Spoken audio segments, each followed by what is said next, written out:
Quick greetings. Welcome to another video. This video, it's a little bit of a knee-jerk response. I just watched one of my favorite YouTube channels, and one that I actually gave a shout out to in my last video. And so I was a little bit taken aback by their latest video. And it just made me consider what they're saying a little bit more seriously, and to try to, formulate an answer to the sovereignty issue. It's a sovereignty issue. Without mentioning names, because it's just the subject matter that's important, without, getting into which of the YouTube channels. It was one of my favorites. And, I know I'll continue to check them out. But in their video, they are speaking about taking steps towards sovereignty. Okay. And again, this is not to critique anyone. It is sharing what I know, and also explaining it better, seeing that this is what many of our people are seeing is our way to our sovereignty is through a corporate entity. Like, in other words, we just start a business. And the first thing I want to say is that what we did when we were Indians before the colonizer came? Did we have to start a business to be sovereign? So how would that be our roadmap to sovereignty after the colonizer has arrived? Or is it just taking cues from the colonizer's way of taking over a country? If we haven't figured out by now that the United States is a corporation that has taken over our land by means of chicanery, by means of legalese, by means of fraud, what the parent is, the child will be.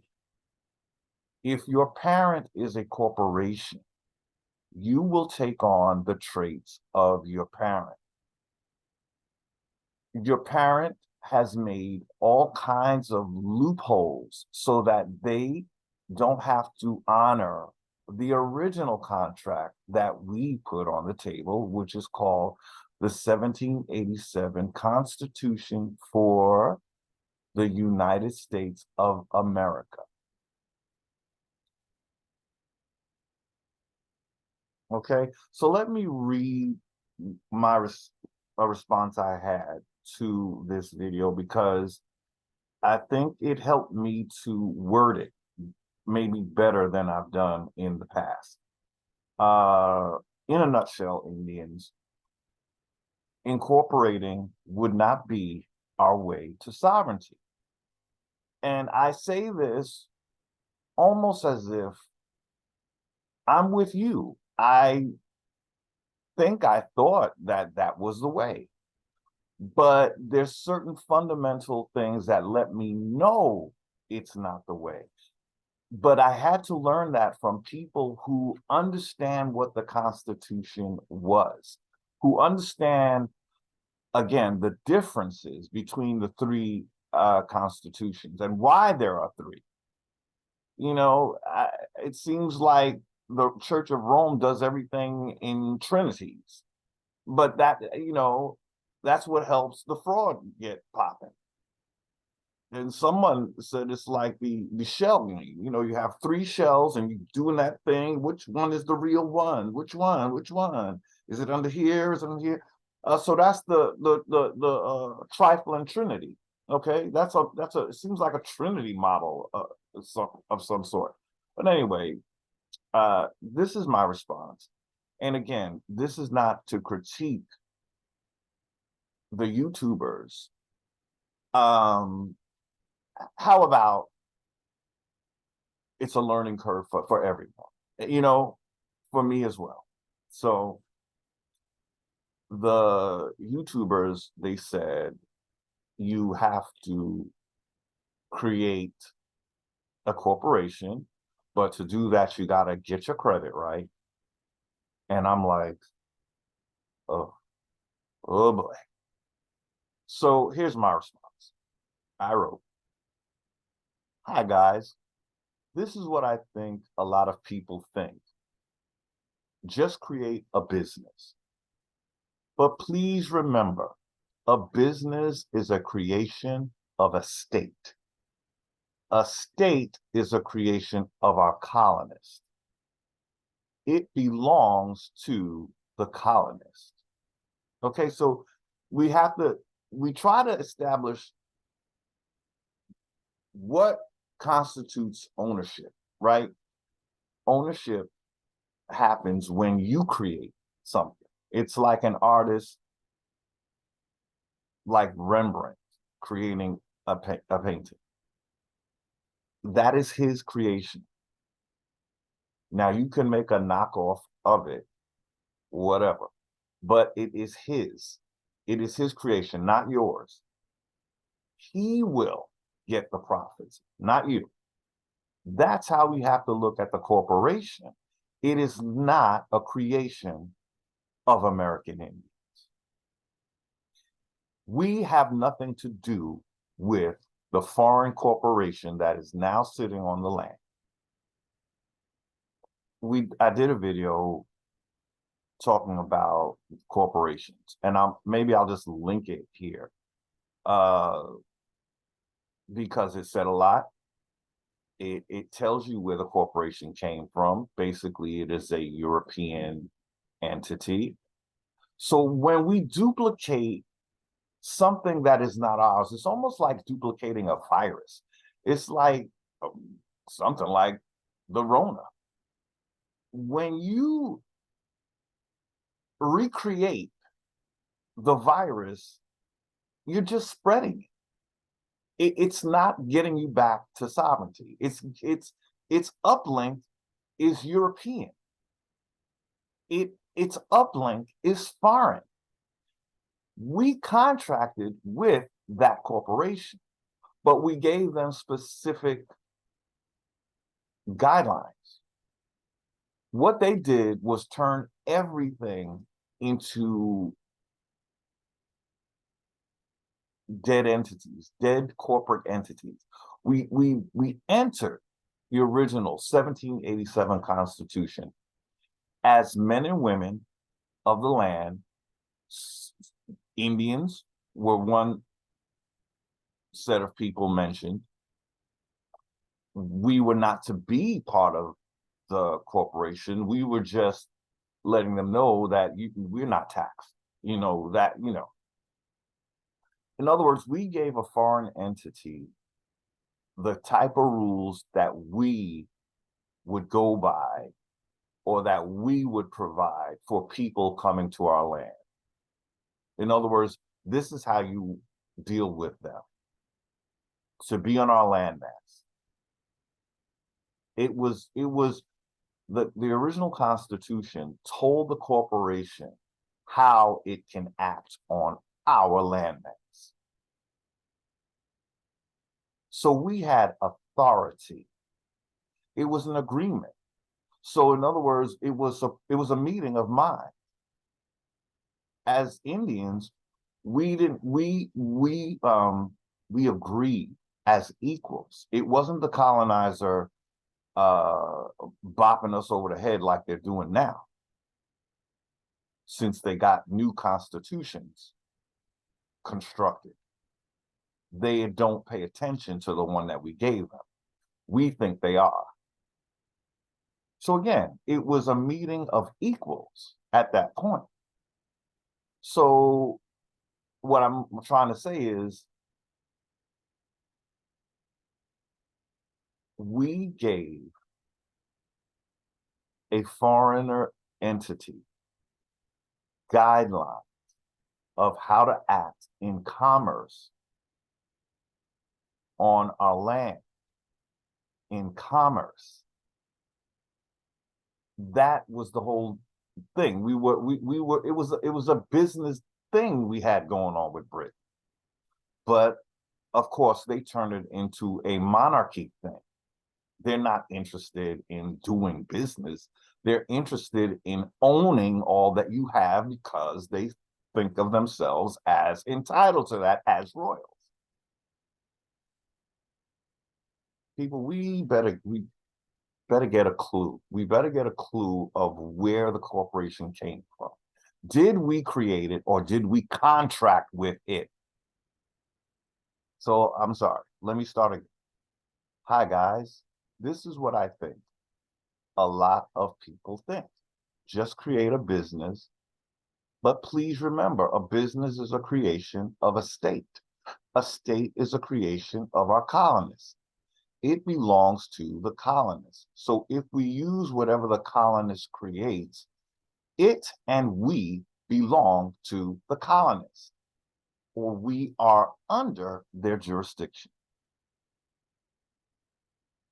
Respectfully, guys, our sovereignty existed before the colonists or anything the colonists created. So our sovereignty has to be founded on what was before any entities created by the colonists. Another issue is any corporation will be under laws of commerce, not constitution. I want to stop there for a minute. Another issue is any corporation will be under laws of commerce, not constitution. So what we then have is the corporation that's created, and now you have to go work for that corporation, right? The way things are going these days, you have to sign all kinds of forms to just work at a corporation. What those forms amount to, and I'm just keeping it real simple, they are a means of waiving your constitutional rights. So the corporation says, you want to work for me, you have to play by my rules, not the Constitution. I can fire you at will for any reason. That is slavery. So the corporation has very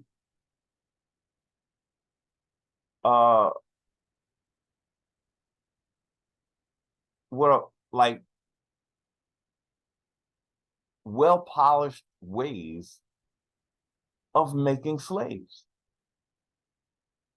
A corporation does not go by rights that are for men and women of the land. It goes by the Uniform Commercial Code. That is their highest authority. And the Uniform Commercial Code does not deal with the Constitution. How do we know this? We know this, just look at what happened in the last few years. Your constitutional right to free speech was basically made shit because you were not allowed to speak about alternative medicine. You were not allowed to question what the corporations were saying, the narrative that they were pushing, safe and effective. That is an example of how a corporation can usurp the Constitution. step on the Constitution, trample the Constitution. So as little corporate entities, we shall do what mama does.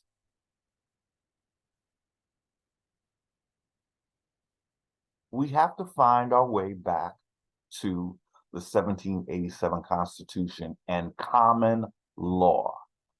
The original Constitution is a common law document. What is common law? Now, I don't know if we need to use that term common law. What we might call it is law of the land. That's a better term, because I believe that common law is trademarked under Britain. I really do, because they really taken ownership of common law as if it began in Britain. What would Britain have need of common law for? You're a whole monarchy. Common law is law of the land. In a monarchy, the people are not presumed to own any land. So I know they have an answer for it. They have an answer for everything. But technically speaking, common law is law of the land. Commerce is law of the sea.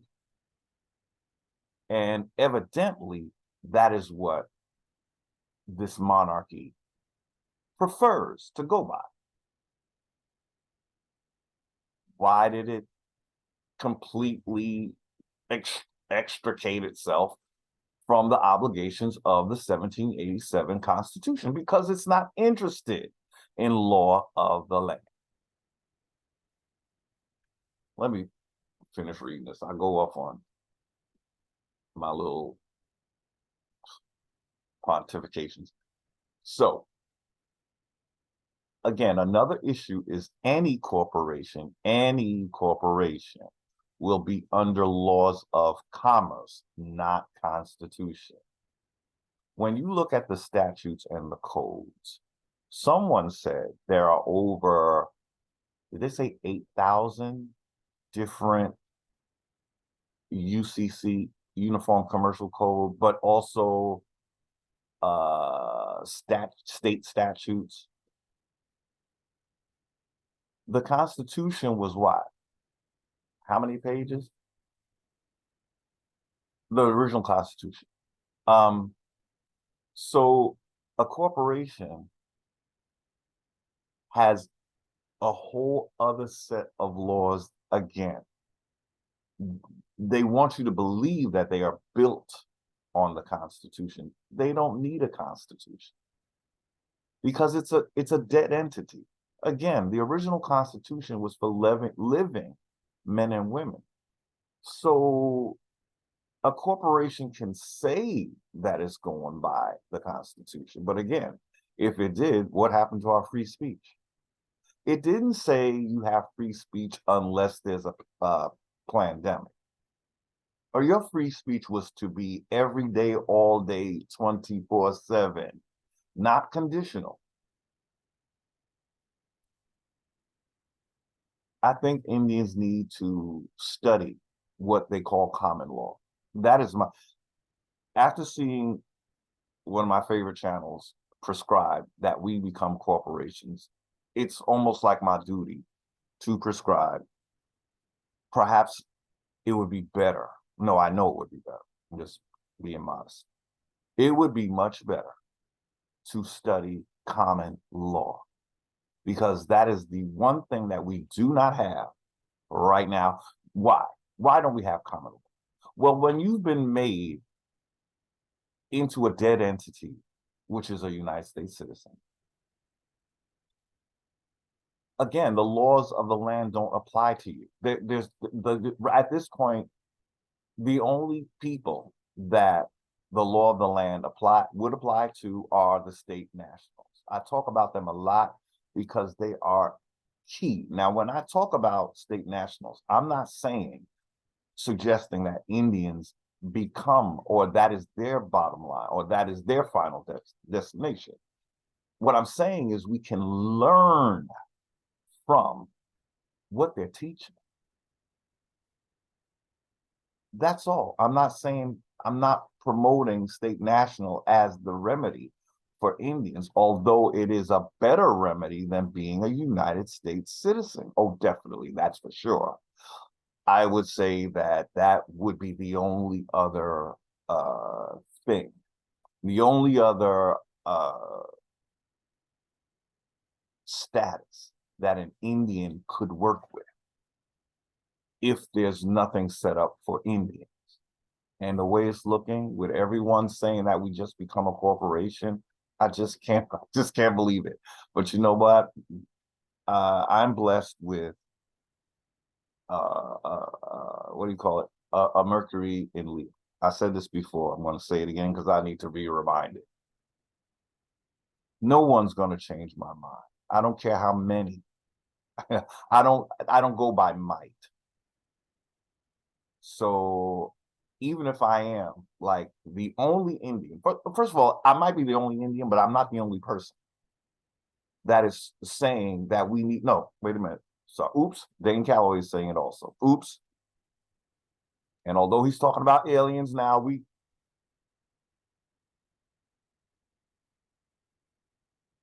it's everything. Oh boy, everything comes with a surprise package. That's just how it is. Besides the alien conversation, the brother is saying, okay. No, I'm not laughing. The situation is so funny to me. It's not anybody individually. It's just literally everything has like I said, a surprise. You know, it's like I can't. Besides that has nothing to do with the prescription that Dane is offering. And I'm just going to, if Dane ever hears this, my brother, respect. But I want to remind you that was one of the points you and Joe Brown got into. And he was accusing you of that, you know? So just, brother, please be careful, because that's what he was saying. He disrespected Dane Calloway, saying that his mother, I'm not even gonna repeat it, you know. Anyway, this is what we're dealing with, people. We're getting a lot of things, you know. So, but my point is, Dane, in his ideas of us creating our own government, I can't stress how much that truth he is speaking when he says that. That's what we were supposed to have. That's why the government was not to enumerate us. We were supposed to be in a different number system if we wanted one, but not one where the government enumerates us. And once they made, I'm still trying to think of, I think I know what it was. It was the treaties. Signing documents that you did not create gave them the authority that it had to be, because the treaties came before the Constitution did. So they were breaking protocol before we had a Constitution.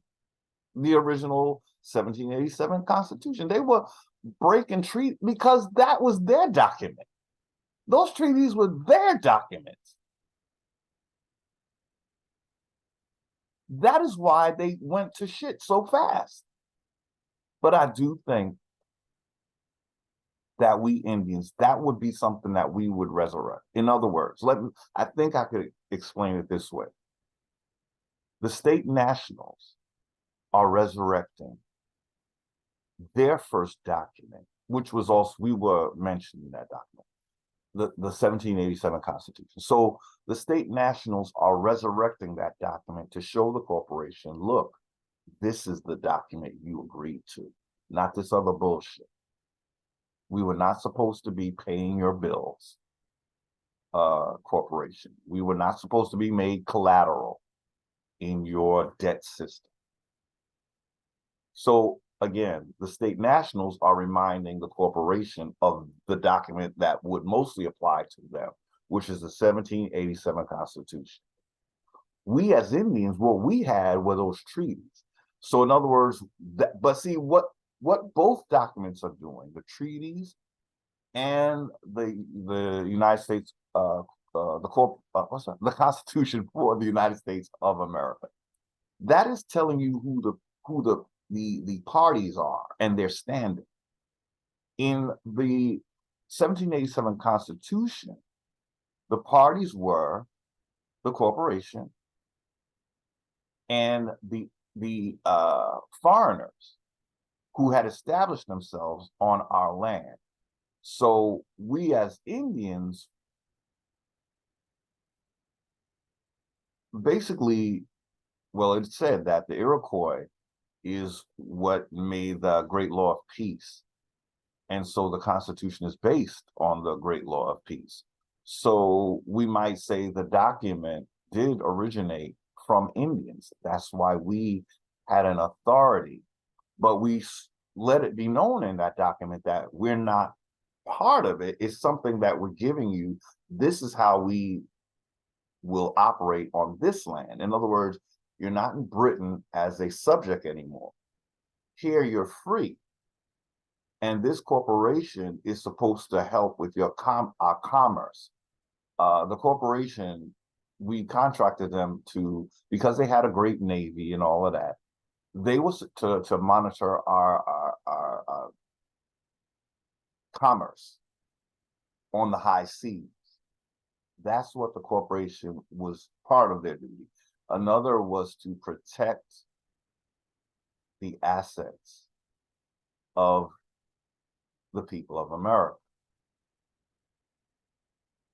They were not supposed to make public schools.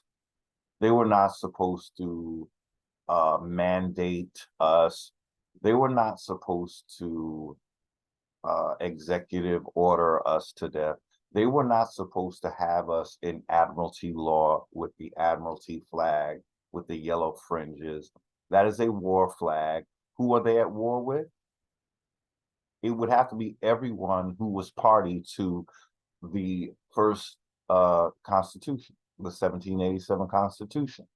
So who is the United States at war with that they always have that admiralty flag in all of their courts? They're at war with the people that they started something with, because we didn't start nothing with them. They had their marching orders.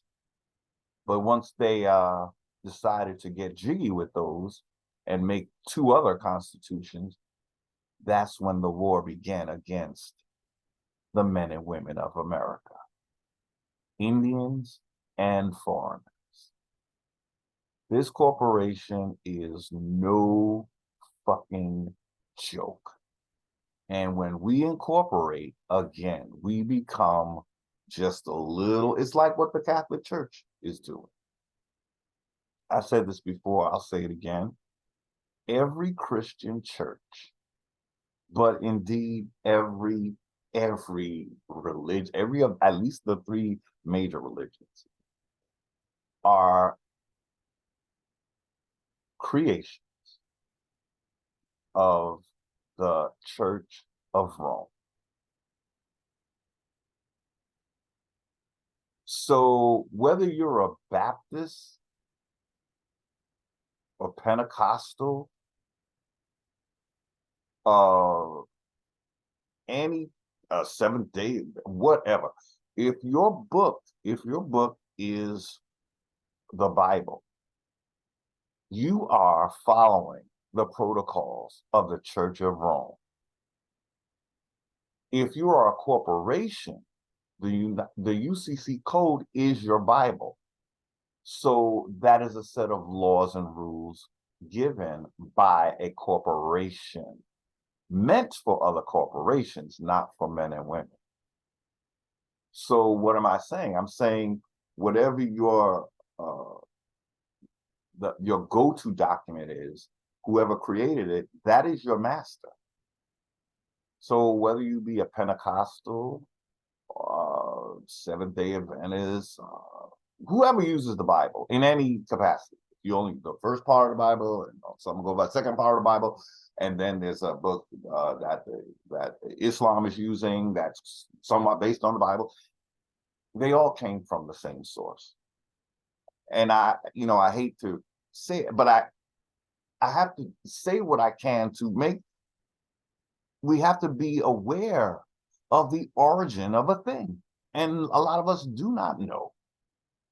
How I always suggest historical origins of Christianity and historical origins of Islam if you want to really figure out how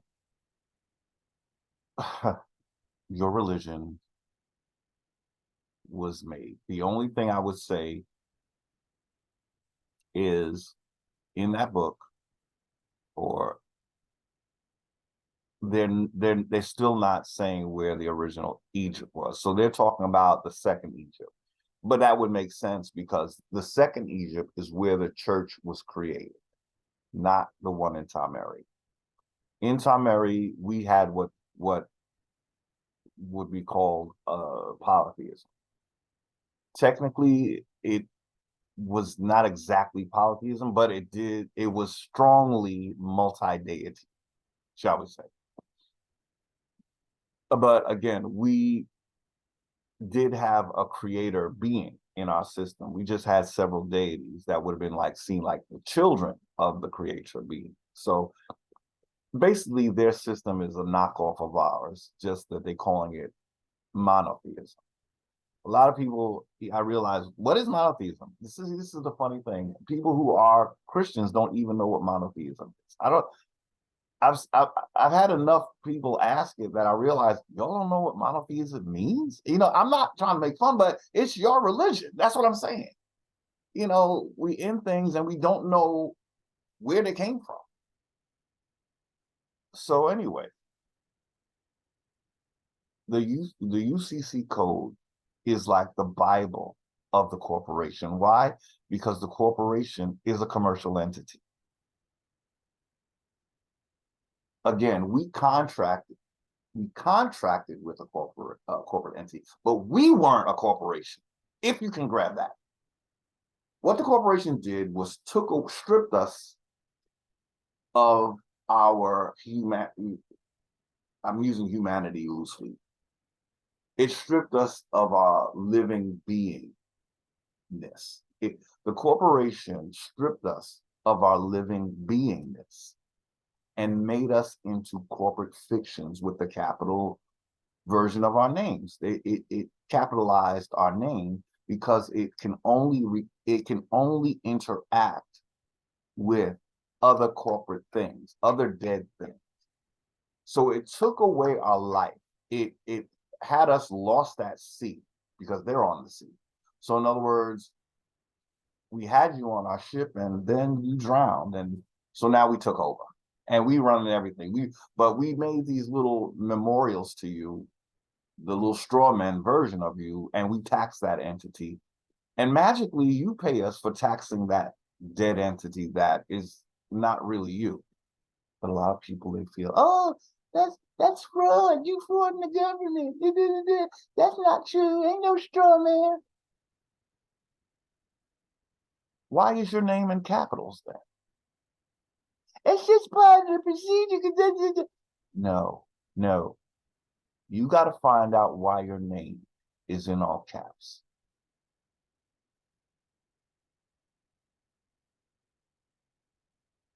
On your paycheck. It's a corporation dealing with a little franchise corporation. You're the little franchise. So in other words, the Constitution, they don't even see how the Constitution applies to you anymore because they don't see you as living men, and we keep signing off on that capital letter entity. So they're saying, oh, someone is approving that this entity is there to pay our bills, basically, because that's what we are made. We are debt slaves. So although we're dead, they know that magically when they send us a bill with our capital names, the money's coming from somewhere, right? There's an agent signing Anthony Clemens, and there. He paid us, you know. So anyway, I didn't finish reading. I'm talking too much too. Let me see. Okay, so let me finish reading this. I'm all over the place. Um, I said here, this is my response to let's just become a corporation. And another issue is any corporation will be under laws of commerce, not constitution. It is an entity that was not founded on laws that would apply to men and women, living beings. A corporation is in fact a dead entity, so it has no use for what might be called human rights or law of the land. They deal with law of the sea. If I may suggest respectfully, we would need to start on what might be called a common law foundation. We got to get out of commercial code. A common law we would need to start on a common law foundation, not a commercial law foundation, which is what we are under right now, which is what any corporation by definition is. It is a commercial entity by definition. Sovereignty, I think, has to do with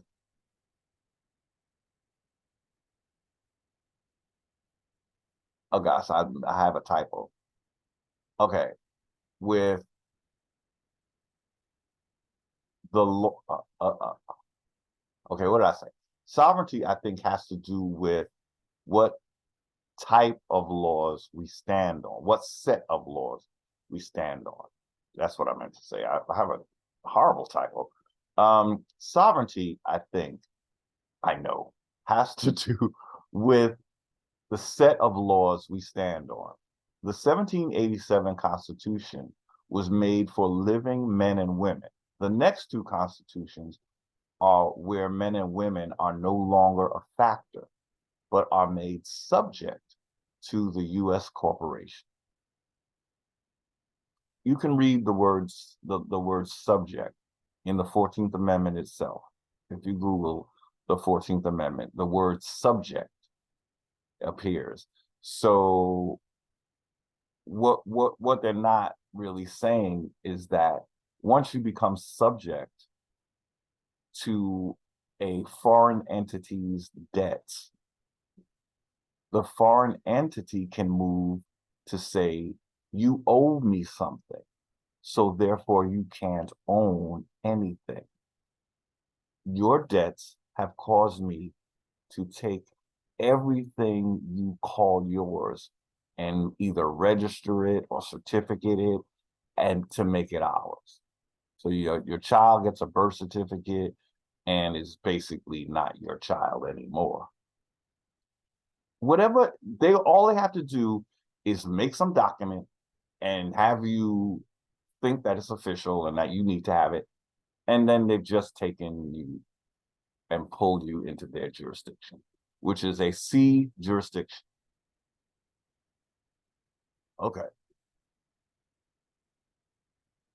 Yeah. So in the next two constitutions, 1789 and 1790, the first one was 1787.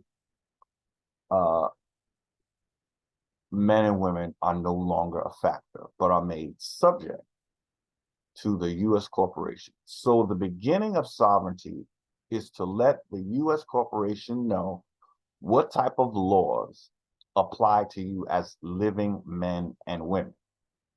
From there, we as Indians would remind the U.S. corporation that we were not subject to their corporation, but they were subject to our authority. Peace and love. That's what I wrote.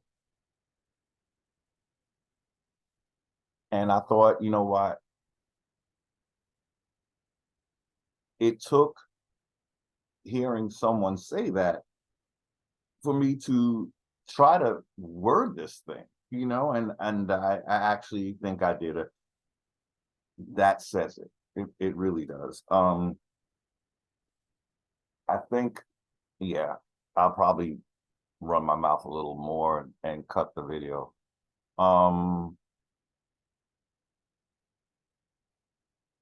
when all we know is what the corporation prescribes. That is all we know. We have to think outside of the limitations of the corporation. Yes, it wants you to be a corporation. It already made you a corporation. So you already are technically a corporation. So that is exactly what they would want Indians to do so that they can call rank over you. If you're incorporating in my system, you're a little product of me. It has nothing to do with who you were before the corporation came to your shores. So I don't see how we think as Indians that being a corporation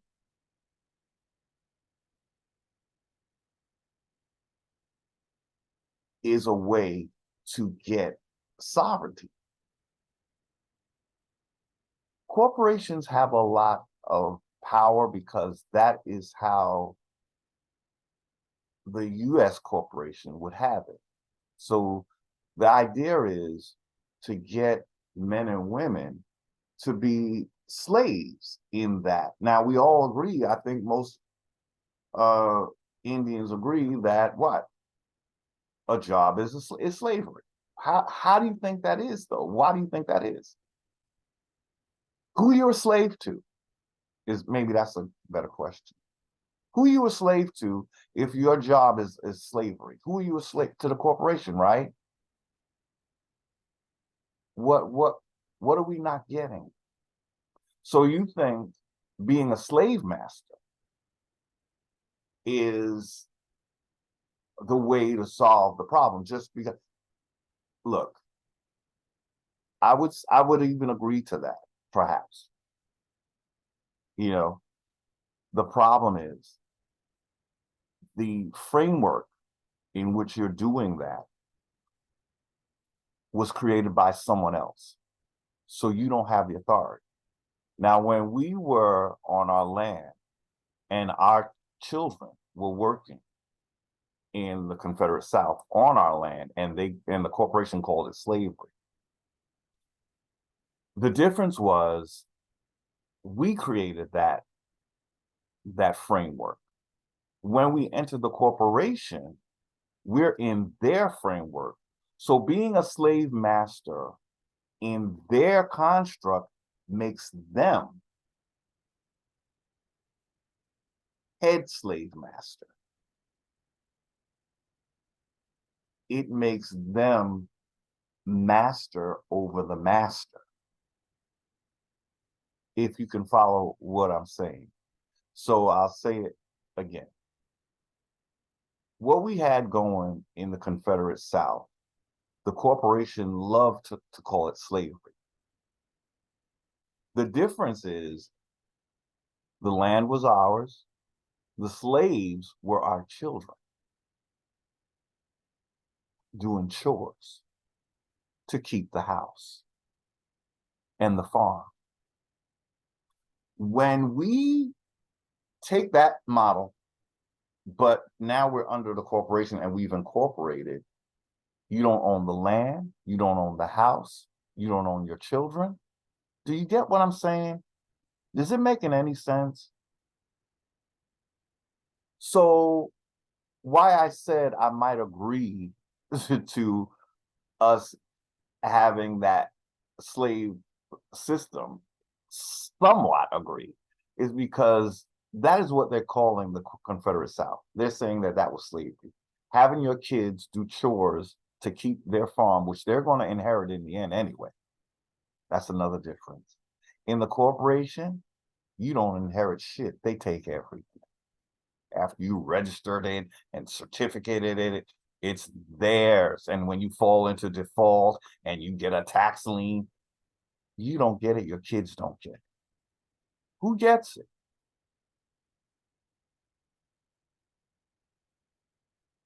King James was a wise little bisexual.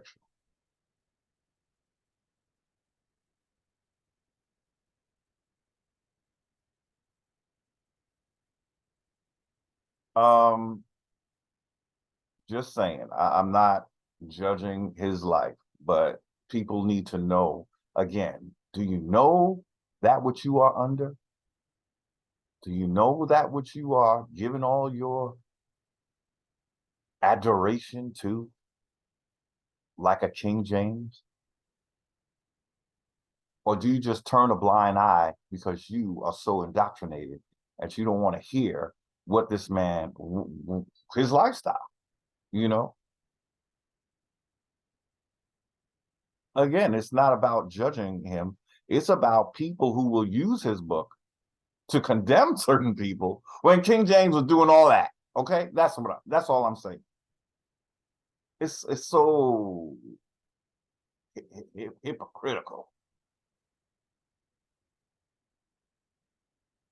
So in the Confederate South,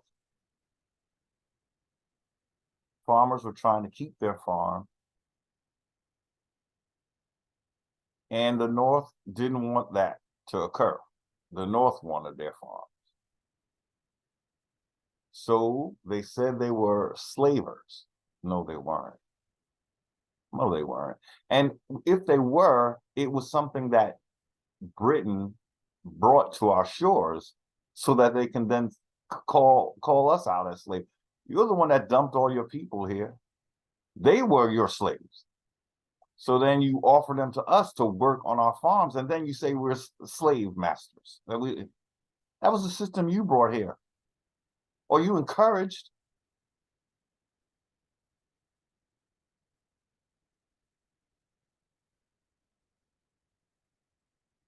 Um, I, I want to see if I could find something.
I don't know if I'm going to find it, but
okay. I'm sorry. I want to. Uh, okay, emancipation law. This is what I kind of want to. Okay, give basically what emancipation means. Emancipation laws.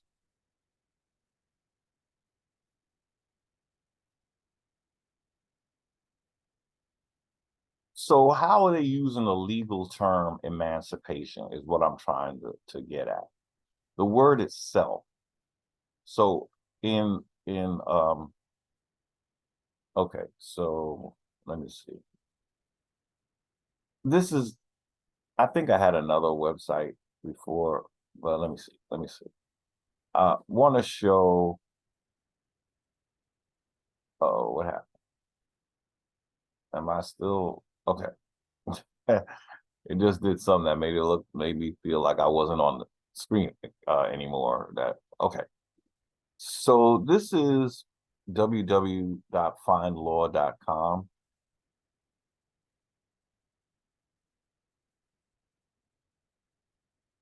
and they're calling it emancipation laws.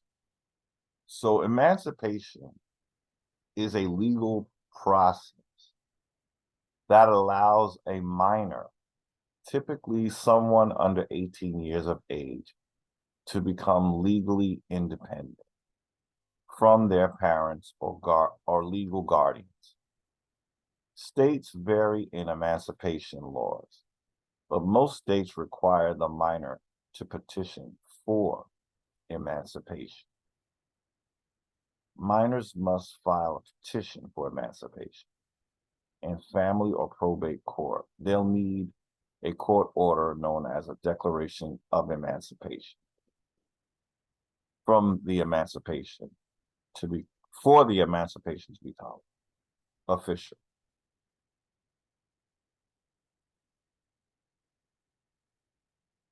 So the word, when I read this, emancipation is dealing with minors.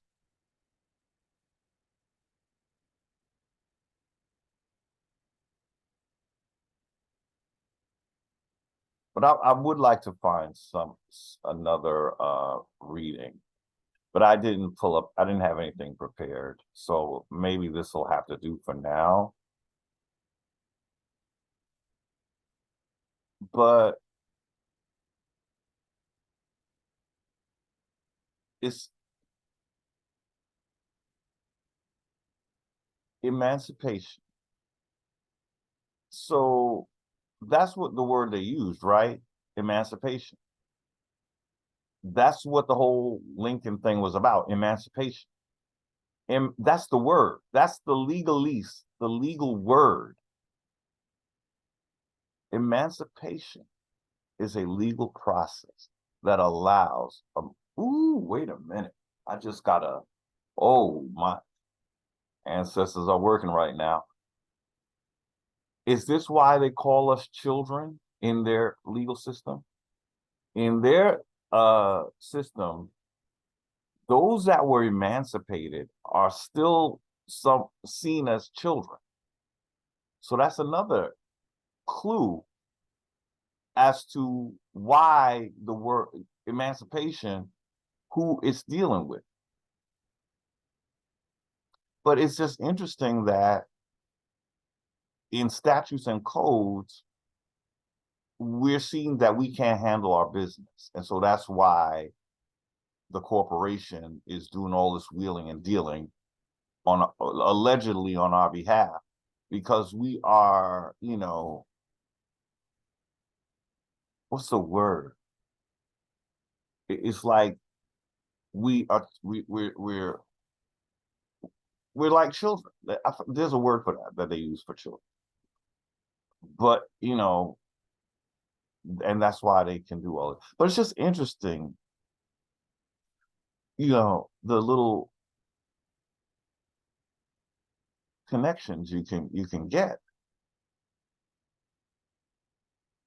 In this system, we are often referred to as children in their statutes and codes, that you're not capable of handling your affairs. And it's just interesting that the emancipated minors, basically,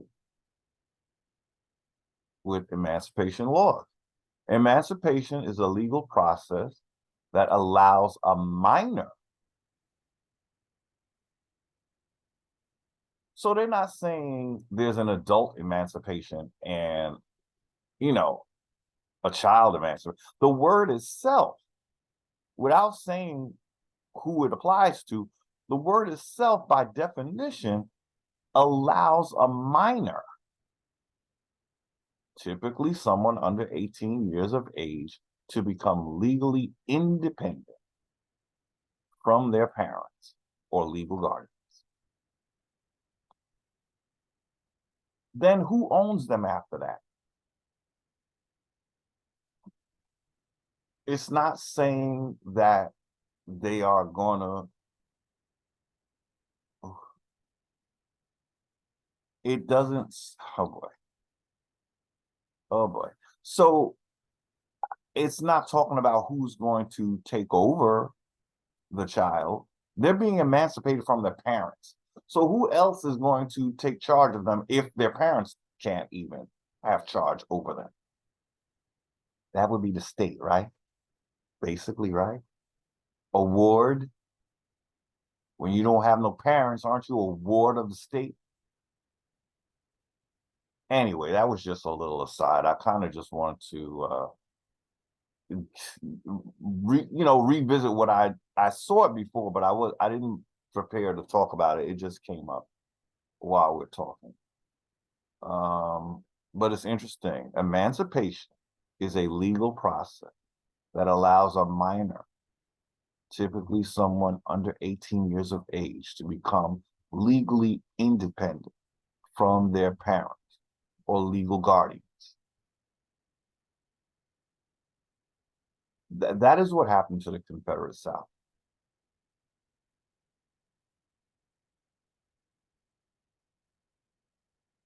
It's like young people were being encouraged to go up north, leave that dirty work on your farm. We're gonna handle that. So you go up to the north, and now you got to pay rent and all of this, and you have to be a slave now. So you have to get a job. So you just traded one slavery, one slavery that would have left you with a big old farm and a whole lot of land, for another slavery that gives you fiat. But then you had all these now, so you had the emancipation and stuff. But then what about that whole Jim Crow stuff? What about that? Did they do anything about that? Now this government, they made sure they emancipated your little young ass, child ass from your parents. But then what do you get into? Now you got to deal with the Negro codes, and you black. It's like, the segregation, even though segregation was a good thing, but still, you get emancipated, and it's like, how bad were your parents compared to what you got emancipated into? But you're on your own now, and you're out there doing your thing. Your parents are probably losing the farm because you don't want to help on it, and you up north, there's something better. It's just everything was so psyop. The whole, even referring to it as slavery. How does a king's corporation, where he just deported a bunch of people and just dumped them here to work for him, how does he get to have a say about slavery? When didn't you dump your people here to work for you and to cultivate our shit for you, tobacco for you, to make money off of? So you had slavery. How are you going to emancipate slavery in the South, what you call slavery, when you're a whole slave owner yourself? Anyway, it was he who brought the corporation here, King James.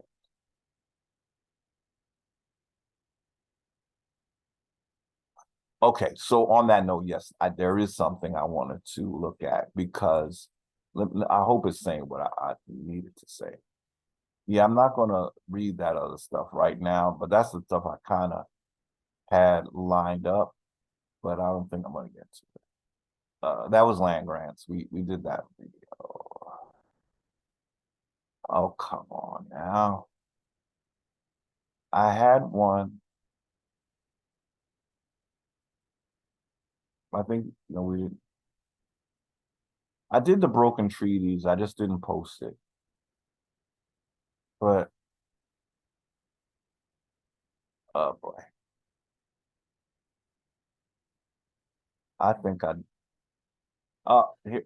here it is. Here it is. Here it is. We're just going to read about common law. Okay. So this is a little bit about common law, just to get a taste. But this is Wake Up America, the supreme law of the land is common law. Okay. They're not saying. So this is famguardian.org right there. I don't think I'm going to click on it right now, maybe after. I'm not going to read all of this, but let's see. I want to get to the bottom, but let's see if there's something here. Wake Up America, Chapter 10, the Supreme Law of the Land. Extracts from the Declaration of Independence in Congress, July 4th, 1776. So, emphasis added. So the bold, I think, is where he's emphasized. Yeah. When in the course of human events, so this is from the Declaration of Independence. When in the course of human events, it becomes necessary for one's people to dissolve the political bands which have connected them with another, and to assume among the powers of the earth the separate and equal station to which the laws of nature and of nature's God entitle them. A decent respect to the opinions of mankind requires that they should declare the causes which impel them to the separation. So the separate and equal station to which the laws of nature and of nature's God entitle them. A decent respect to the opinions of mankind requires that they should declare the causes which impel them to the separation. So these are the people of England, Scotland, Ireland, who are making a separation from their king. We hold these truths to be self-evident, that all men are created equal, that they are endowed by their creator with certain unalienable, not inalienable. Don't let them do the word spells on it. I read an article and they're trying to say, well, it started out as unalienable or unalienable, but that was sounded too old, and so we did inalienable. What sense does that make, y'all? Don't let them lie to you with the bullshit. You gotta use unalienable. It's not inalienable. Un and in have two different sets of meanings. But this is how they would do it. They would take a word like unalienable and then say, well, it's the same as inalienable, so why don't we use inalienable? Well, if it's the same, why are we changing it at all? Is it so much harder to say unalienable than it is to say inalienable? No, stop it. Okay, that among these are life, liberty, and the pursuit of happiness. Liberty is an interesting word. See, there are some parts of these that are a little, someone said liberty is what you give to sailors. So, but they're still owned, by the Navy. So I've heard that, I think we've all heard that it was that liberty used to be land. That among these are life. See, land is not. So this is a little bit of an issue here, because land would be the better. So life, liberty, and the pursuit of happiness. That to secure these rights, governments are instituted among men, deriving their just powers from the consent of the governed. So their powers are from consent of the governed. That whenever any form of government becomes destructive of these ends, it is the right of the people to alter or to abolish it. So does it say that whenever any form of government becomes destructive of these ends, which are, they say, life, liberty, and the pursuit of happiness,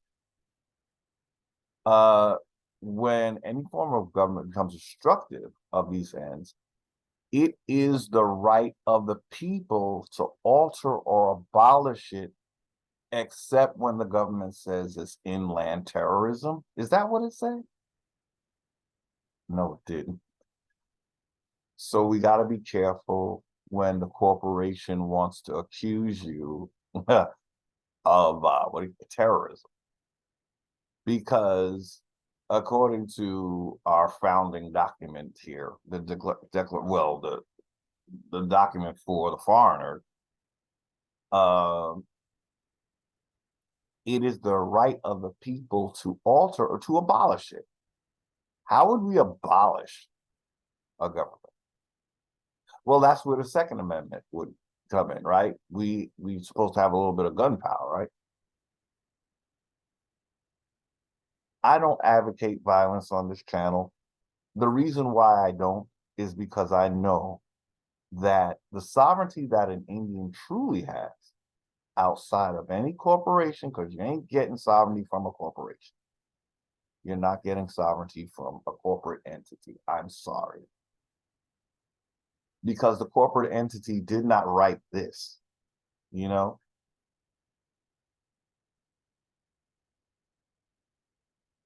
But it does get a little tricky because we had a say, Indians, but only we had a say because this was all taking place on our land. But we really weren't to be under this either. You know what I'm saying? This was the declaration of people who belong to England, Scotland, and Ireland. Right? So this was their wording that I think they say they borrowed from the Iroquois Confederacy. You know, some of this, it gets tricky, don't it?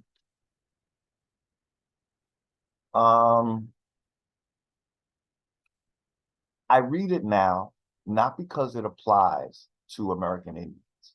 I read it now because all of us have been made debt slaves by the entity that is not even going by this anymore, right?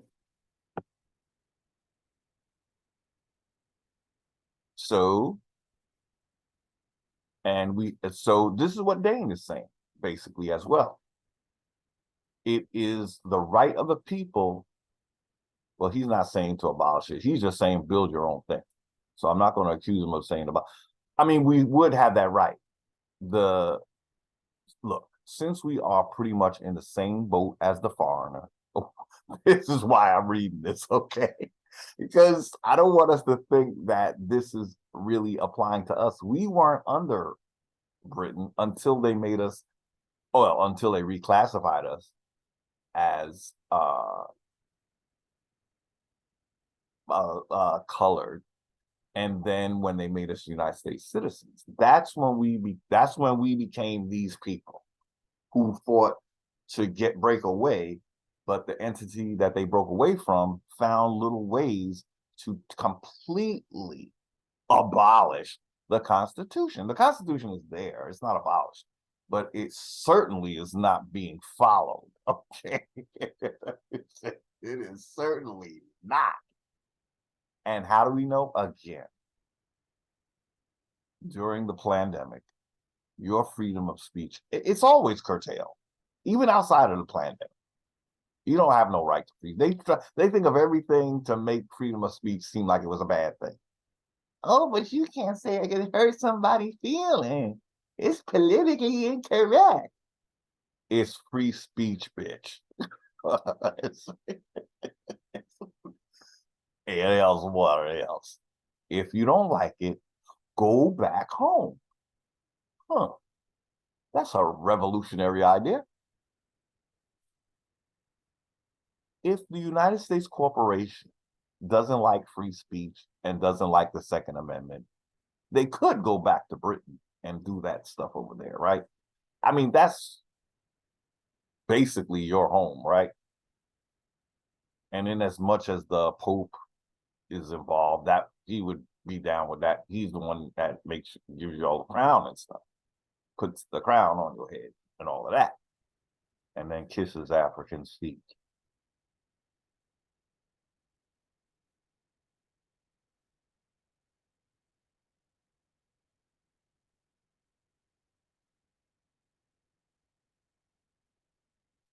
I'm a peaceful American Indian.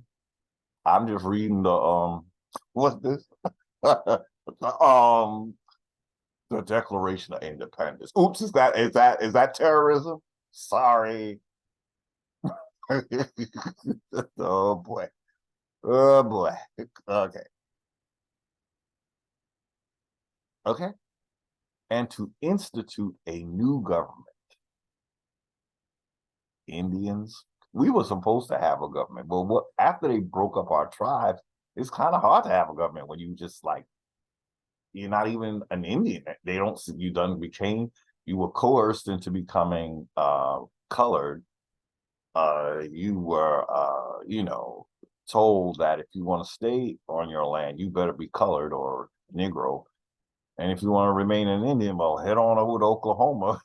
And then we have a little surprise for you in Tulsa once you get there. Okay. You gotta laugh because you cry. You won't stop crying, or you won't stop being depressed. Uh, ugh. Anyway, let me get so the specific charges against the king.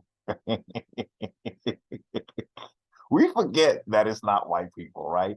The king they're talking about was a whole black man, right? When I say that the white man ain't your enemy, y'all need to listen to Heru, okay? Y'all need to listen. It's the king of Britain that they were trying to break away from. It was a whole black man. His son was called the Black Boy. If you read the memoirs of John Mackey, you are in for a surprise when they describe the skin tone of all of these British royals.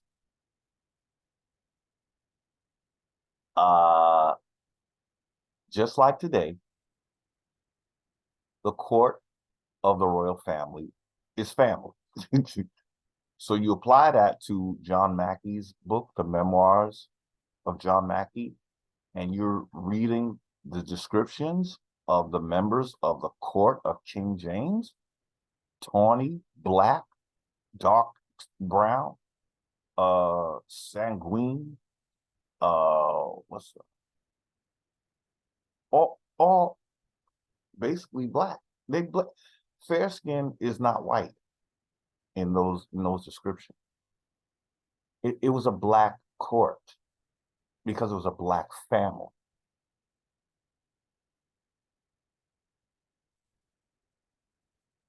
I want to say they would be the Indians that got, as you know, I always say, expelled from America,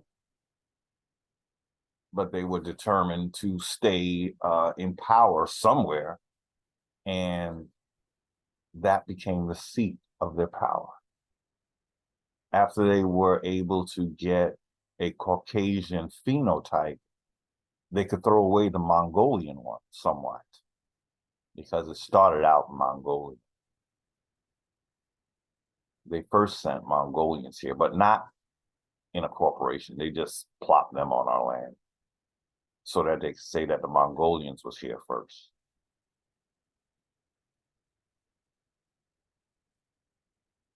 This is as early as the Maya, from what I studied.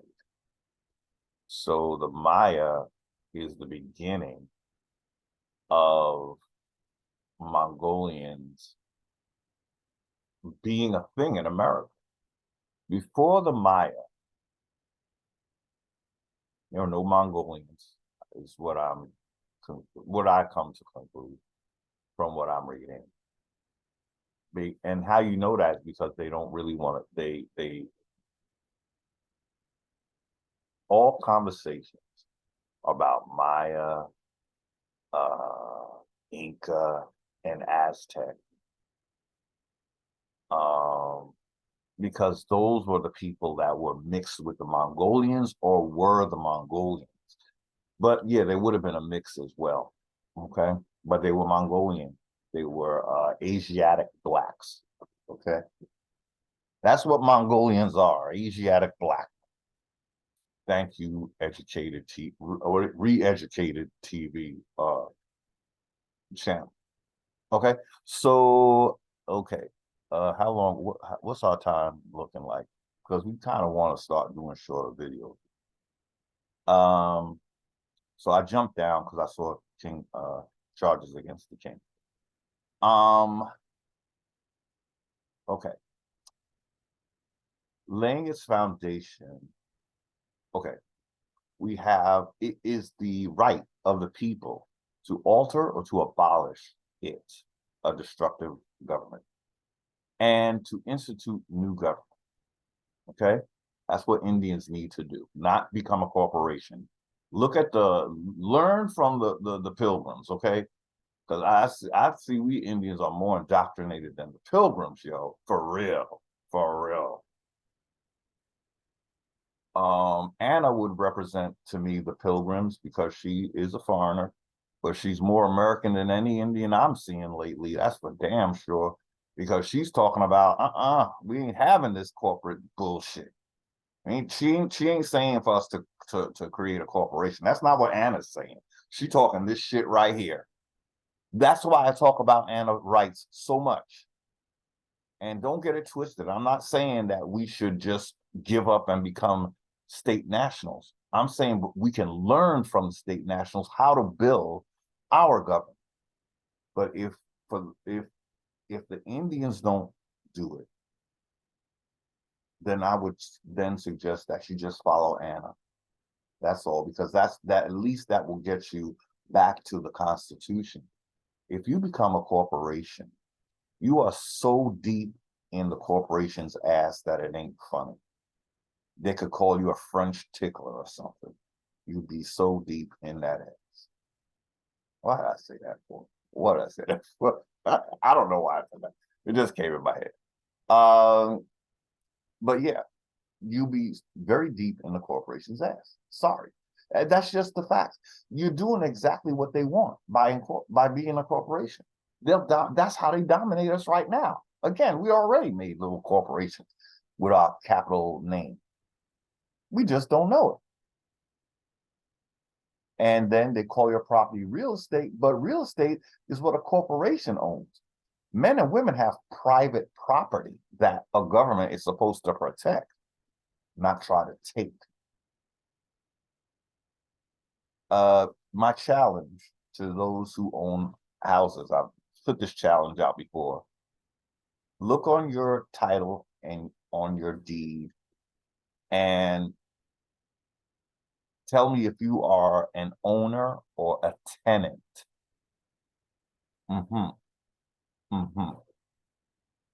If that don't help to wake you up, then you just don't want to wake up. If you are a quote unquote homeowner, look on your title, look on your deed, and tell me if that document says that that's what you are, or is it calling you a tenant? And if you're a tenant, then who's the owner of your house? Who is the owner of your house? The corporation. The corporation. Who owns the corporation? You all should know the answer to that by now. Okay. Okay. It is the right of the people to alter or to abolish that type of government and to institute a new government, laying its foundation on such principles and organizing as life, liberty, land. I'm going to put in land, life. Liberty is, again, that's something somebody gives you. Freedom would be a better word, I think. So, the principles, laying its foundation on such principles to create a new government, laying its foundation on such principles as life, land, pursuit of happiness, etc., and organizing its powers in such form as to them shall seem most likely to affect their safety and happiness. Prudence, indeed, will dictate that governments long established should not be changed for light or transient causes. And accordingly, all experience has shown that mankind are more disposed to suffer while evils are sufferable than to right themselves by abolishing the forms to which they are accustomed.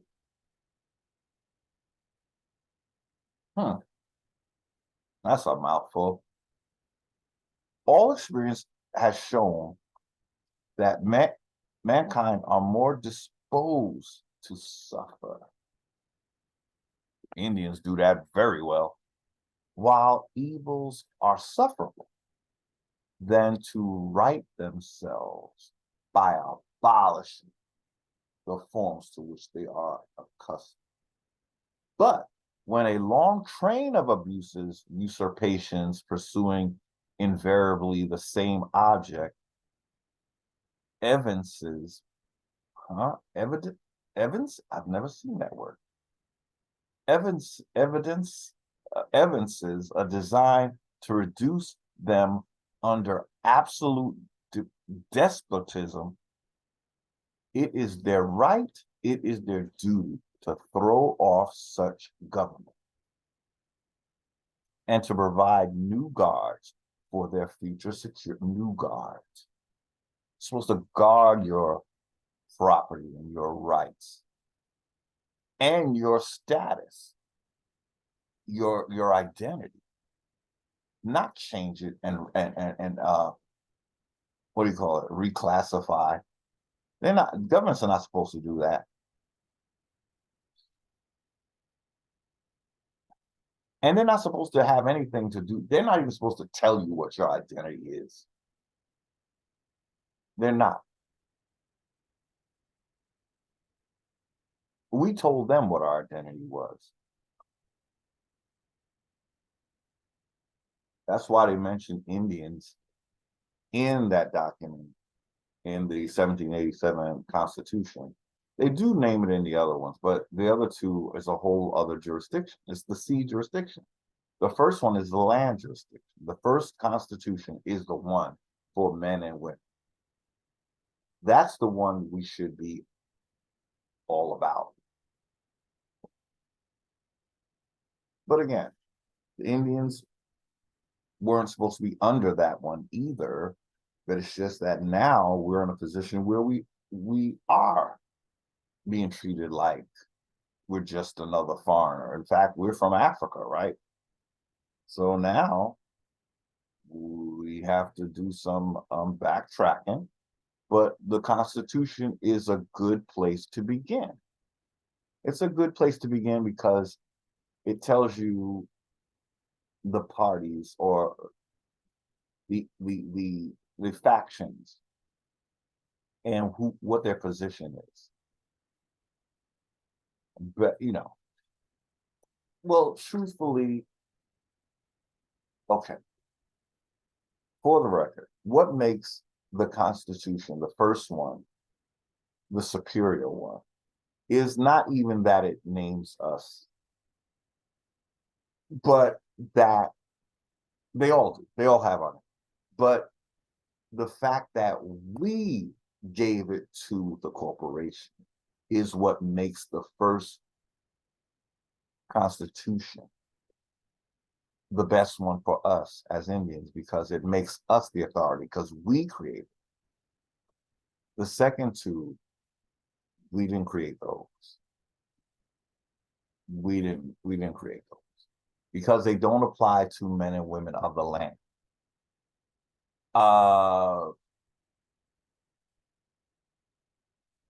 That's why they're inferior to the first Constitution. To have dominion, to have jurisdiction, superior jurisdiction, you have to have created the document. You can't use someone else's because they're going to say, well, you use my document, so that's me. That belongs to me. That's what corporations are doing. You're using their model, and their model, again, is a slavery model, because inevitably it's about making more money, have it than your slaves, and generating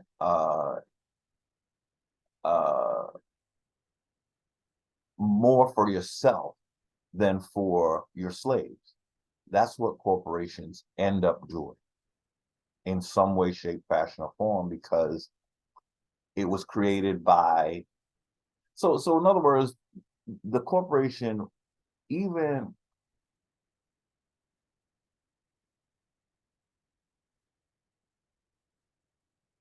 it would rather you follow its model because that's was something they created. Indians didn't have corporations. We might have had sole proprietorship or something like that, and we had trade. We didn't call it commerce. They call it commerce because they want to create jurisdiction where they are head honcho.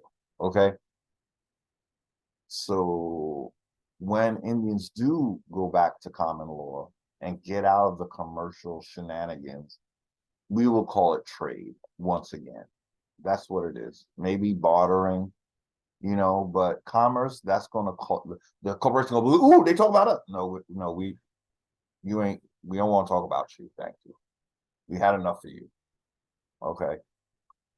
But when a long train of abuses, usurpations, pursuing invariably the same object, evinces a design to reduce them under absolute despotism, it is their right, it is their duty to throw off such government and to provide new guards for their future security. Such has been the patient sufferance of these colonies, and such is now the necessity which constrains them to alter their former systems of government. So yeah, they became aware, the colonists became aware that they don't want to be dominated, It's so interesting how this happened, all of it. It seems so premeditated. You dump people on a landmass that you're trying to take over. You use the people that you dump here as, like, I want to say, the voodoo doll, yeah, for American Indians.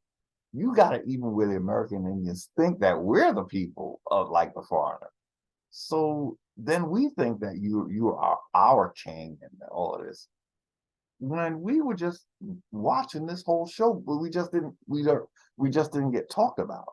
And so we began to think that it was us, but it was these people that were dumped here by the king of Britain. So should we read a little bit about the king of Britain? The specific charges against the king. Oh boy. Oh boy. It's a long list, y'all. I think. And what I didn't like about this particular document is that it's not going by the original Constitution. It started talking about amendments that were not part of the original Constitution. So I had a problem with this document. That's why I didn't really intend to read all of it, because it should have just stuck with the original Constitution, because that's where all that your rights are coming from as men and women of the land. The other ones are dealing with, again, fictitious created entities by the corporation. Okay. So that's why we didn't want to read this document really. But we could, let's just look at the charges against the king. We will look at that. The history of the present king of Great Britain is a history of repeated usurpation, usurping, supplanting. I would add, he's Jacob. If you look at certain paintings of King James, is it King Charles or King James? He calls himself Jacobus. He was a Jacobite. So they are calling on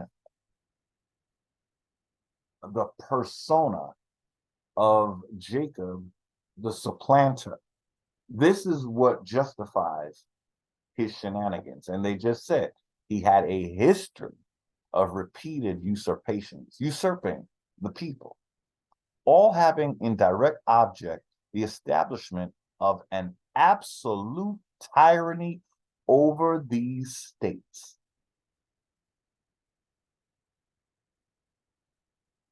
To prove this, let facts be submitted to a candid world. Ooh. We Indians need to make a list of charges. We really do. This might be our model to sovereignty, not incorporated. This is our model to sovereignty. We got to recreate this shit for Indians. Thank you, ancestor. This is what we have. Let's look. We got to list all the shit that happened to us, right? Okay. He has dissolved representative houses repeatedly for opposing with manly firmness his invasions of the rights of the people. So this is what the king did. He has dissolved representative houses repeatedly for opposing his invasions on the rights of people. That's what we're doing now, people. We have the Democrats and the Republicans playing ping pong. One seems to be helping the people, helping, and the other one undoes what that one just did. So it's like, you just don't get anywhere. You got the ping pong game. It's just back and forth bullshit. Nothing, you don't go forward, right? He has erected a multitude of new offices. Well, that's what Congress does. When they give themselves so many enumerated functions, they basically are creating new offices and sent hither swarms of officers to harass our people and eat out their substance. I realize my ringer is off. I'm gonna have to call. My phone is ringing. I have to call them back. Okay.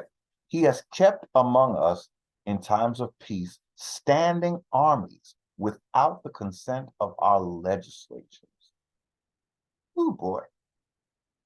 That's what happened in the South. If you can look it up, because I came across it and it blew my mind. I never heard anybody talk about how the Confederate South was surrounded by military. That's why I conclude that it was the Confederate South that were prisoners of war, because we are said to have won the Revolutionary War. So why would there be prisoners in the Revolutionary War? We allegedly won, but then they did legalese word spells on us, and we remained slaves on the down low that we just didn't know we slaves. And the entity that does it is the corporation. The United States government is a corporation. When we do as the corporation does, she has the authority. So this is why becoming a corporation, it's just like being a Christian church. The Catholic Church is still your mother. When you become a corporation, the United States corporation is your mother.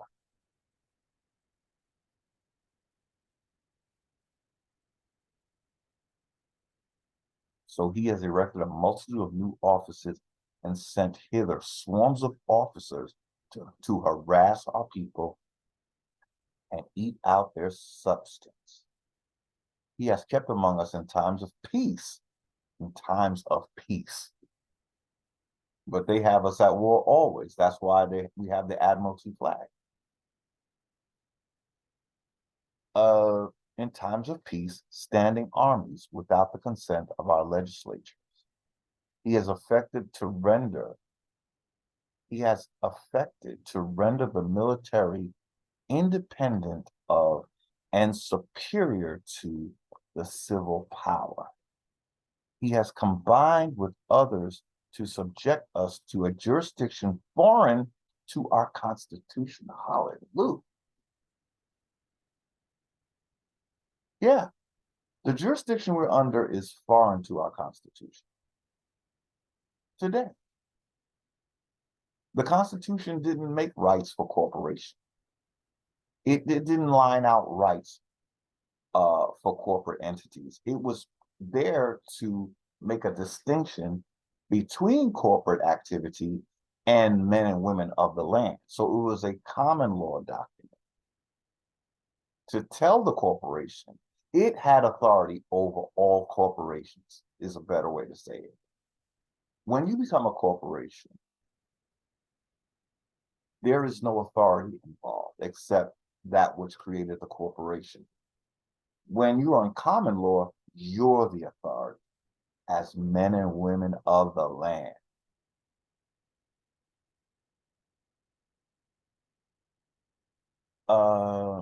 He has combined with others to subject us to a jurisdiction foreign to our Constitution and unacknowledged by our laws, giving his assent to their acts of pretended legislation, for quartering large bodies of armed troops among us, for protecting them by a mock trial from punishment for any murders they should commit on the inhabitants of these states. Well, that's what happens to the George Floyds of our ranks. Mock trial. I like that. That's very applicable, very apropos, for protecting them by a mock trial for punishment for any murders they should commit on the inhabitants. Oh, from punishment. I'm sorry. Protecting them from punishment for any murders they commit on the inhabitants of these states, for cutting off our trade with all parts of the world. That's what happened in the Confederate South. When they were surrounded by the military, that was the effect. They couldn't survive. They were like quarantined. And the next thing you know, they surrendered. And part of their prisonhood or prisoner of warhood was that they had better adopt the 14th Amendment, because the 14th Amendment is what's making you a slave. That's why you were forced to adopt the 14th Amendment. But they make it look like we emancipated the slaves. No, you didn't. You just became the slave master. You didn't emancipate any minors. You became the slave masters of minors, adults, men, women, Indians, foreigners, everybody. That's what you did. But people they don't want to learn from people who know. I learned from Anna, and I tell you this repeated. I do not take some kind of superior stance in that manner. I'm telling you who to listen to. It's Anna Rice. She will teach Indians about sovereignty and about the Constitution and what their limitations are. Congress had 19 enumerated functions, and now they have over 300. Anything above 19 is what they created, the authority they gave themselves. Again, the example I always use is to have what do you call it, Department of Education. That was very important to them because that's how they're going to indoctrinate your children and tell the ones that they emancipated, they're going to indoctrinate them into a narrative that they're from Africa. And they're going to take every enemy of Americans and raise them up like heroes. Columbus. Really. Even some of these presidents, when you read about Andrew Jackson, it's like sometimes you think he was a hero, but then you read about how the treaties, the Indian Removal Act and all that kind of stuff, the broken treaty. Andrew Jackson was mentioned in that reading. I didn't post that video, but I did a reading of the broken treaties. The first treaty of Indians with the monarchy was done with Algonquins, but they were the Delawares. But they were Algonquin, and they, the whole East Coast was Algonquin. So Algonquins had the very first treaty with England. But then the British figured out who the Algonquins' enemies were, Iroquois. And that's when you see that the enemy of my enemy is my friend. So Algonquins became the enemies because they had this land on the coast that was so easy to get to that the monarchy wanted. They want to be able to, drift over here and have the ease of just being on our shores. They don't want to go further in, right? They had to deal with us. So they had to find out who our enemies were. And Iroquois and Algonquin, they had some beef. So that's who the Iroquois were, the little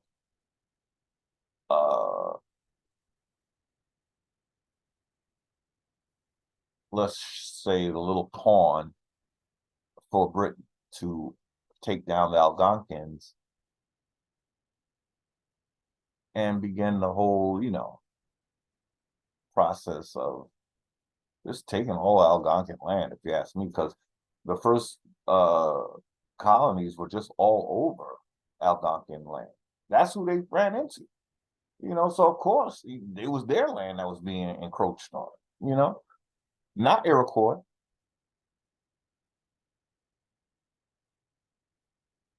So, for cutting off trade with all parts of the world, for imposing taxes on us without our consent. You're supposed to consent to taxes, not just have them drawn up and put on your table. Well, we Indians weren't supposed to be paying taxes at all, but so many of us are willing to do that in the corporation. That's a red flag right there. Being taxed, I want to say that being tax exempt in a corporation is not the same as Indians not taxed. It's not that we're exempt. We're not in your system. We can only be exempt if we were in your system. In other words, the idea of exemption means that you would otherwise be taxed, but the corporation has given you an exemption. We don't need your exemption because we're not in your system. So that's why we're not taxed. Point blank, period. imposing taxes on us without our consent, for depriving us, in many cases, of the benefits of trial by jury. Ooh, so ooh, for abolishing the free system of English laws. Wait a minute. For abolishing the free system of English laws in a neighboring province. I feel like they're talking about common. So yeah. When they call it common law, that is their version of law of the land. We as Indians should call it law of the land, because when we say common law, immediately Britain is called up. It's not that we look, any Brits out there, like with Africans, it's not you, the people. It is those that are governing you or dominating you, just like with Africans. It's not every African. And let's face it, if they are barely eating, they can't be the ones that have anything to do with this. It is their leaders. So that's who I'm talking about when I speak on Africa. And the reason why I would say something about the babies with, with the flies and the big belly, the swollen belly, it's mocking, not it's meant to show that that is who their government uses as propaganda. So I want to throw it back at them to let them know I'm not impressed of you using them as propaganda. I'm not making light of their plight. I'm showing that I know that they're being used to affect a certain look, the poverty look.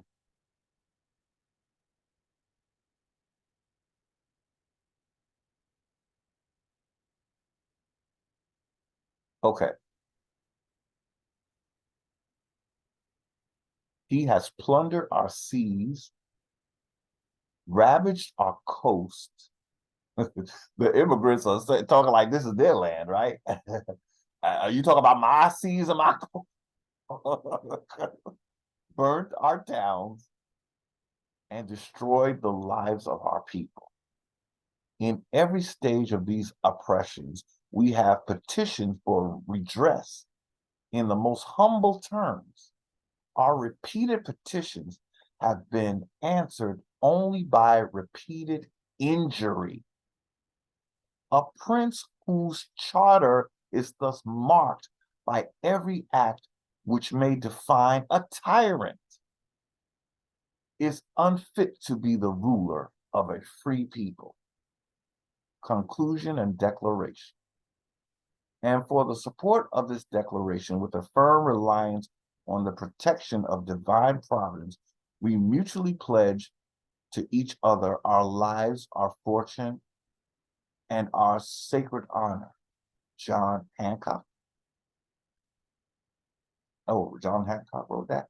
Okay, anyway, when all government, domestic and foreign, in little as in great things, shall be drawn to Washington as the center of all power, it will render powerless the checks provided in the Constitution of one government on another, and will become as venal, capable of being bought, and oppressive as the British government from which we separate. Thomas Jefferson, 1820. So that was extracted from the Declaration of Independence, I believe. And the next is extracted from the Constitution. See, and I don't like, they didn't use the Constitution for the United States of America. And how I know they didn't is because, again, they're going to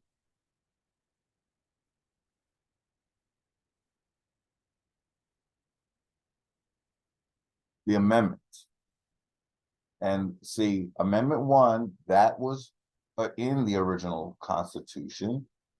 Amendment 2 was also in the original Constitution, where we had a full quorum of, Amendment 3 was in the Constitution. No soldier shall in time of peace be quartered in any house without the consent of the owner, nor in time of war, but in a manner to be prescribed by law. And Amendment 4, I believe, is part of the original Constitution. We'd have to bring it.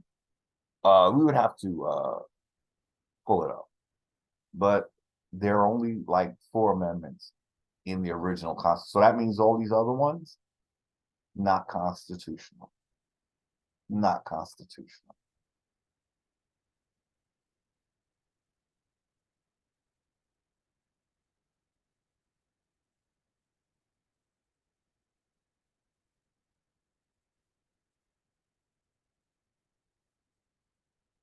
Okay, so we're going to go down to where I highlighted. I want to read this. Common law is the law of the land, but we Indians will always and should always refer to it as law of the land, because I believe common law has been, they had the House of Commons in Britain. So I think using that word spell will tie us back to Britain. Let's just call it law of the land, okay? Or we could call it the law of peace. It would at least be from this landmass, even though it's from Iroquois, who were the most warring tribe, writing the law of peace, and y'all fighting amongst your own confederacy. Anyway, Webster's defines common law as the body of law developed by, in England. Okay, it's common law, not law. They didn't create law of the land. So that's why we have to use law of the land, which they call common law. And they probably copyrighted the term common law. Webster's defines common law as the body of law developed in England primarily from judicial decisions based on custom and precedent. But their custom was to have monarchs. So the monarchs owned the land. Okay. Basically, that's it. That's the whole point, for them to have all this jurisdiction. The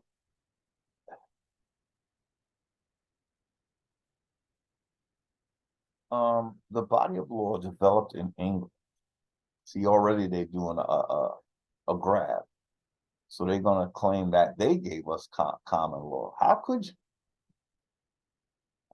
you? You're a monarchy. You don't go by, you're a monarchy. A monarchy is a certain type of law, a monarch system.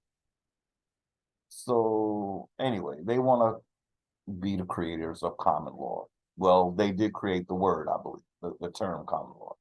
But that's about it. They did not create law of the land. They just renamed it.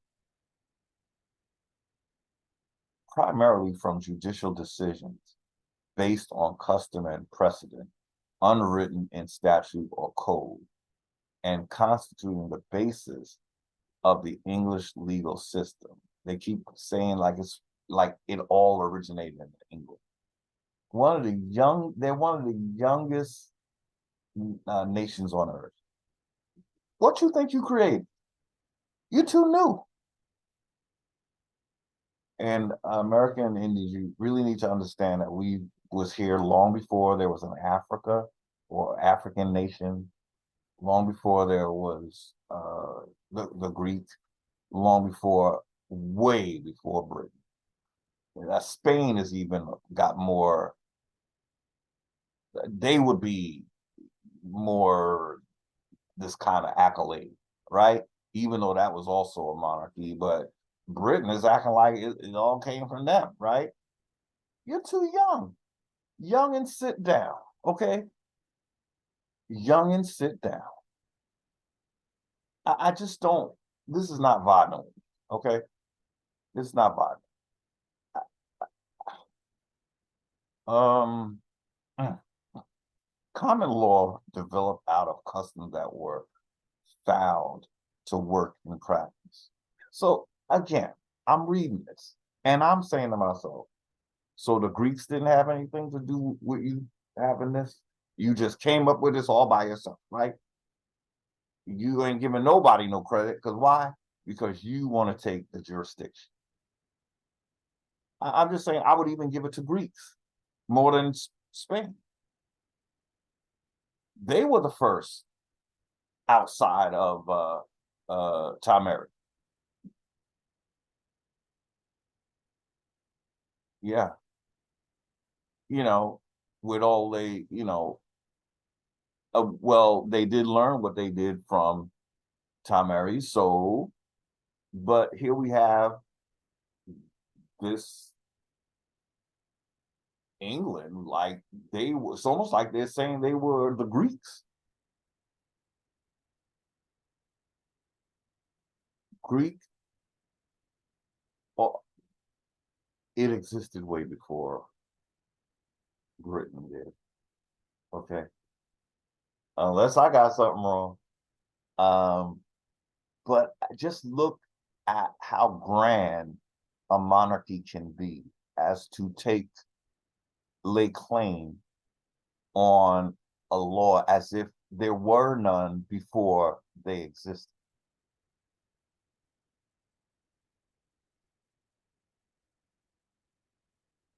Um,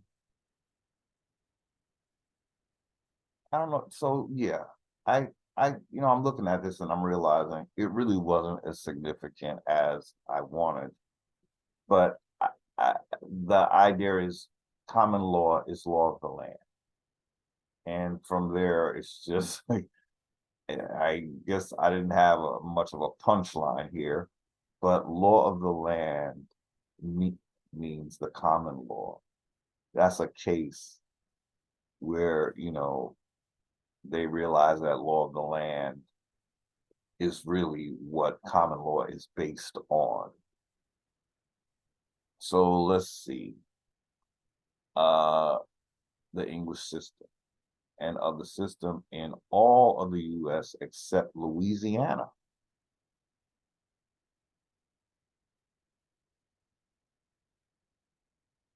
That's interesting. Common law developed out of customs that were found to work in practice. It is based on common sense and reason. Much of English common law is rooted in the Magna Carta signed by King John in 1215. The Magna Carta limited the powers of the king, government, interesting, and guaranteed liberties of the people. But again, liberties is a tricky word because it's somebody giving you something that you're not entitled to. It's like a privilege and a benefit. Liberty is like a privilege and a benefit. Um, Unalienable rights would trump liberties. So again, it's a king allowing you liberty. So he's limiting his power. He's like, it's almost like Big Daddy at the park with the kids. One day he says, while you're in this park, you can't get on the slide, you can't get on the swing, you can't get on the seesaw, you can't get on the monkey bars, you can only play in the sandbox. And then one day he says, you know what? I want these children to feel a little more liberty. Today, I say that they can play on it. The problem with that is that the authority that he's taken. If he's not your daddy, he's a king, right? So him even thinking that he can tell you anything to do in that park is the problem. That's the problem. That's why liberty is it seems like they threw that word in, and it's somewhat of a word spell, because it sounds, you're being liberated from what though? Someone is giving you liberty. So I just want to show that the Constitution was based on law of the land. What we're not saying about law of the land, that men and women live on the land. And so that is why the first Constitution is superior to the other constitutions, because we are the authority. In the other constitutions, the corporation is the authority. On that note, I think we've gone, it's 2 hours. See, I was trying not to make more than an hour and a half. So I'm going to it'll be 2 hours. Okay, a little over 2 hours. Thank you for watching. Again,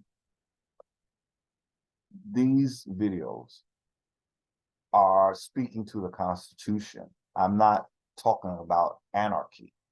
I'm not talking about some hostile occupation or raiding the White House and all of that. No, we're talking about the tenets that were originally built on, and the thing that came and took its place that we don't have any business with. Our contract was as men and women. When I say ours, again, the Indians were like the overseers. But at this point, Indians are just like everybody else at this point. So that's why, as an Indian, me talking about the Constitution of 1787, the Constitution for the United States of America, it's reminding everyone what the Indians established for foreigners. So that gives me the authority, as an Indian. They are saying that it's based on the law of peace. Well, that's an Indian document, even though they're traitor Indians, at least, well, I would say to all Indians at this point. At one point, they were enemies of the Algonquins specifically, but at this point, Iroquois have betrayed all Indians, as far as I can see.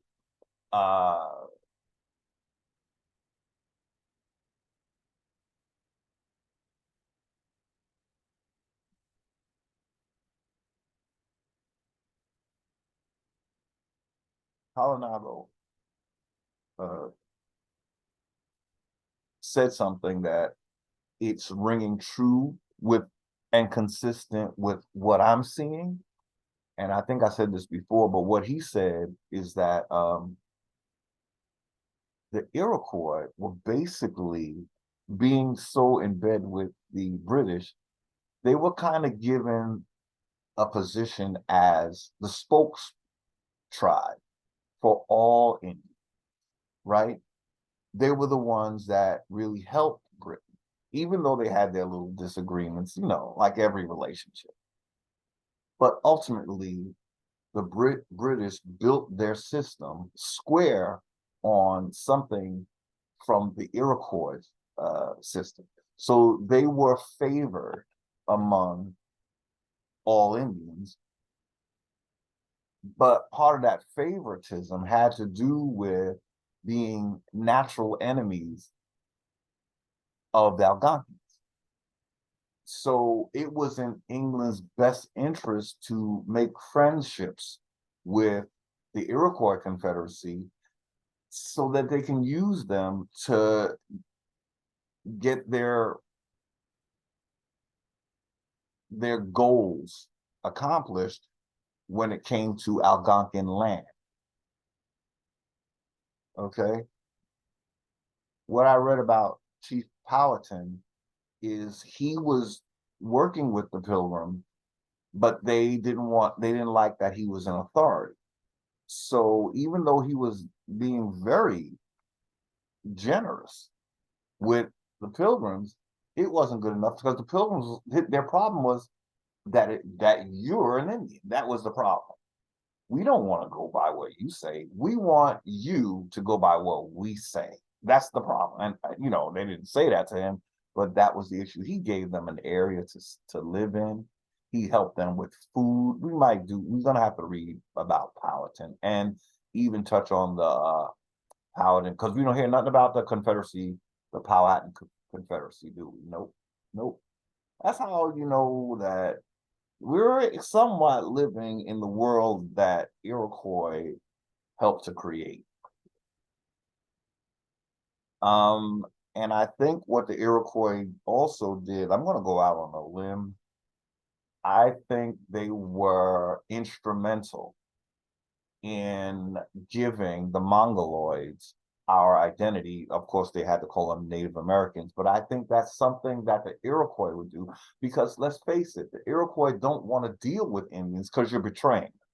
So you need to help the corporation create a new Indian, and then you're going to help the corporation in reclassifying us as colored.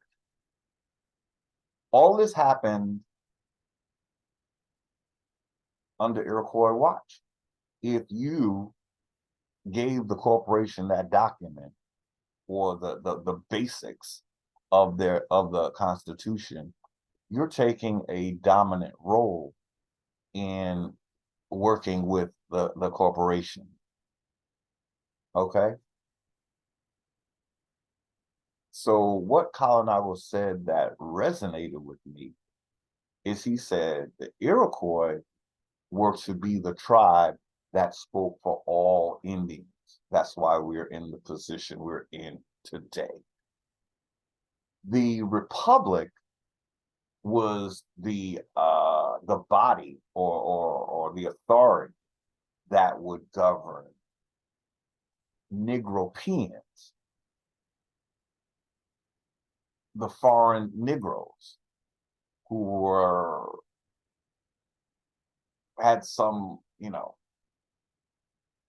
basically more related to the crown than the whites, And the corporation, this is what Colonado said, and I would have to follow up on that to see how he, but he said the corporation was for the Caucasian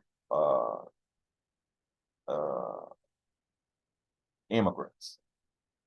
So the Republic was for, I would have to say Negropeans, but maybe even Indians who felt like they wanted to not be Indians anymore.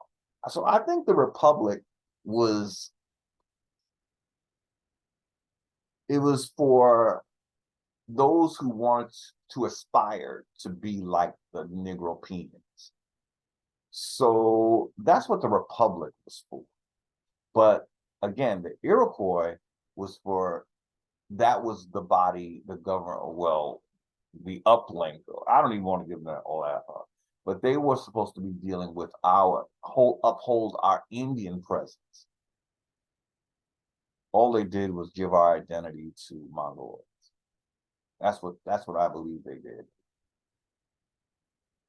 So that they don't have to deal with us at all. We would be forced to be Negropeans, but then later, ultimately, we'd all be Class 1 slaves. And the Iroquois, they didn't care about giving up their Indian identity because they're getting paid like fuck. Okay. That's why they don't care about identities. They're very much, I believe, like the Moors. It's not with the Moors, they don't care about your race. They will actually create a race for their purposes. So race, your culture has nothing to do with, they don't care about that. What they care about is being in charge of you, whatever you are, and owning whatever you have, no matter what race, creed, color you are. So that's, I think, what happened to our Iroquois. They're not telling the truth about the Indians, right? There isn't what the Iroquois, they even got a fake entity of themselves. So their Iroquois Confederacy is going to look mighty Mongolian as well. So they're hiding behind hiding, you know? So and the Algonquin, either we just have no clue who we are, or we're just complicit just by not saying nothing, by no one able to show and prove that the Algonquins were and are so-called Negroes. So where are you Algonquins at? None of you remember who you are. So I guess it's looking like, to get down with what the Iroquois have helped establish, you just have to reject being an Indian at all, or get down with the Mongolians, and then make it look like you their little offspring when it's just the opposite. So the Iroquois has changed the whole playing field by helping to assist in the narrative that the Mongolians are first. And by doing that, they're helping the Moors, because that's who the Moors basically sent here. When they got expelled, they couldn't come back, but they could send their their Mongolian offspring here, and then they'll focus history on the Mongolians and not talk about the Tamarians, who were the first people of ancient Tamari, Upper and Lower Tamari. America was and is the first Egypt, but it was known as Tamari. And on that note, I think I said everything I need to say. I probably didn't, but I'm getting to where I said there's going to be a 2-hour video, and I'm still talking. Now it's 2:15. That's a great place to start. To stop. Thank you for watching. I hope you enjoyed this video. It's hard stuff we're covering, but someone has to, we have to talk the hard stuff, you know, and, you know, just try to get a real understanding outside of the entity that is occupying our land, that we can all we have to do is stand on our sovereignty. We don't have to fight. We don't have to declare any kind of violence or any of that. So that's what my word is to the corporation.